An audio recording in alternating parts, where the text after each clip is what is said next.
Hello, praise lord my dear friends. எப்படி நல்லா இருக்கீங்களா? கர்த்தராகிய இயேசு கிறிஸ்துவின் நாமத்தில் உங்களுக்கு என் அன்பின் வாழ்த்துக்கள். இன்றைக்கும் கர்த்தர் நம்மோடு சொல்கிற வேதவசனம் மத்தேயு 21 அதிகாரம் 22 வசனம்.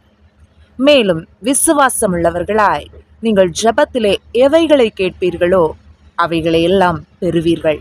If you believe, you will receive whatever you ask for in prayer. அருமையான தேவனுடைய பிள்ளைகளே, எலியா எனும் தீர்க்கதரிசி ஜெபித்த போது தேவன் வானத்திலிருந்து அக்கினியை பலிபீடத்தில் இறக்கி பதிலளித்தார்.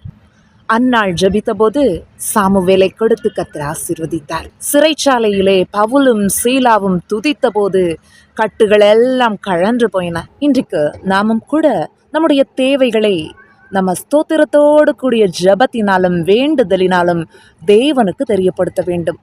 விசுவாசமுள்ளவர்களாய் நம்ம கேட்கும் பொழுது ஆண்டவர் அந்த காரியங்களை வாய்க்க பண்ணுவார். இயேசுவின் நாமத்தில் அதிகாரத்தோடு கட்டளையிடும் போது பொல்லாத பிசாசு ஏற்படுத்தி வைத்திருக்கிற எல்லா தடைகளும் உடைந்து போகும். நம் காரியங்களை கர்த்தரே வாய்க்க பண்ணுவார்.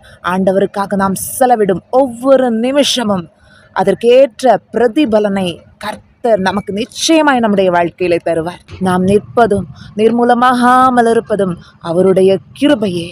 அவர் கிருபையும் மட்டும் நடத்தினதே, இனியும் நடத்துவார். உங்கள் ஜெபங்களுக்கு பதில் உண்டு. எனவே சோர்ந்து போகாதீர்கள், தைரியமாய் முன் செல்லுங்கள். கர்த்தர் கூட இருக்கிறார். பரிசுத்த ஆவியானவர் தொடர்ந்து வழி நடத்துவார். கர்த்தர் தாமே இந்த வார்த்தைகள் மூலமாய் நம்மை ஆசீர்வதிப்பாராக. ஆமென். God bless you all. Bye bye.